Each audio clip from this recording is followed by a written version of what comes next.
We had a solid showing last week for the three best prop bets. We go 2-3 on the prop bets, 0-1 on the long shot. So Sam Patterson, round one submission comes through at plus 180. Very happy about that. Tom Aspinall, round one KO comes through at plus 145. Probably the two easiest props to call last week. And that's what I hope to do with this segment is just highlight the ones that you guys can almost bank on to go out there and hit. And it hasn't been the greatest record for me this year as of late, but we still have just under half the year left to try to get back into the green.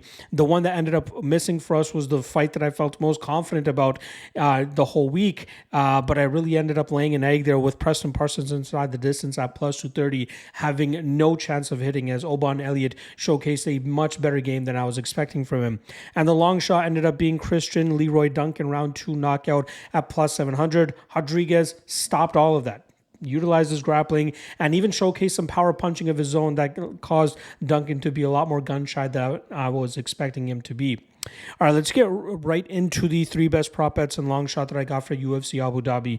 No wasting time. First one up is going to be Shamil Gadzhiev inside the distance at minus 110. I think that we're going to see him showcase a very aggressive approach, just as we saw from him on the regional scene before coming to the UFC. Mays is a guy that's just a middling heavyweight and is decent at all parts of martial arts. However, when he's fighting a specialist like this in Gadzhiev, he will normally come up short in that spot, and I feel like Gadzhiev will more than dictate the pace here, really put the pressure on Mays, and I really can't choose between a knockout or a submission here, as I think that either one is live for Gadzhiev to cash with. So to get it roughly at pick'em odds, I'm more than happy to take a shot there. Next up, Davison Figueiredo by decision at plus 110. He's going up against Marlon Vera, and a fighter that, Vera, he's very much a slow starter, so I think we'll see Figueiredo get that first round without much issue. And then in the second and third rounds, I think we'll see enough good work from Figueiredo in terms of utilizing his calf kicks and then eventually initiating the grappling, where he should be able to keep Marlon Vera in some pretty bad spots.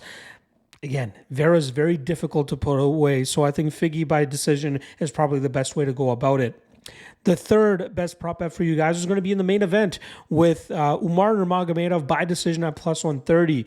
Now, we saw Aljamain Sterling submit Corey Sandhagen pretty quickly and pretty easily back in 2020, but I think we know Sandhagen has made the improvements in that realm that I think it's going to be very difficult for other fighters to submit him.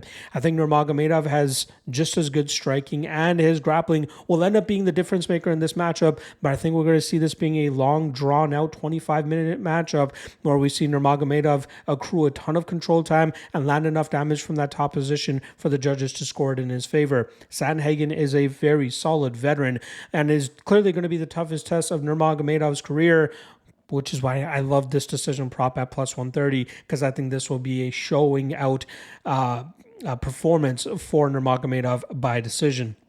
The long shot that I have for you guys here, I feel like should be at lesser odds than this, but I'm more than happy to take a shot at Tony Ferguson to win by submission at plus 1,200. You're talking about Ferguson, a guy who has a plethora of submissions on his record, going up against a guy, Michael Chiesa, who has 5 of his 7 losses by submission, 3 of those losses coming by Darchoke, 3 of which Ferguson has on his record as well. Ferguson will always be live looking for submissions and looking to get work off of his back, as Chiesa will likely be trying to take this fight into the grappling realm and try to do exactly what Charles Oliveira and Beneil Dariush were able to do, and that was grind out and ground out Tony Ferguson. I think Chiesa just is a little bit too flaky to trust at minus 600, and Ferguson by submission at plus 1,200 is more than worth a shot in this spot. There you guys go. 3 best prop bets and a long shot for UFC Abu Dhabi. I'll see you guys tomorrow for the immediate reaction show. Reminder, this is a card that kicks off at noon Eastern time, so don't get caught napping. Early card. I love it. I'll see you guys after the fights. Peace.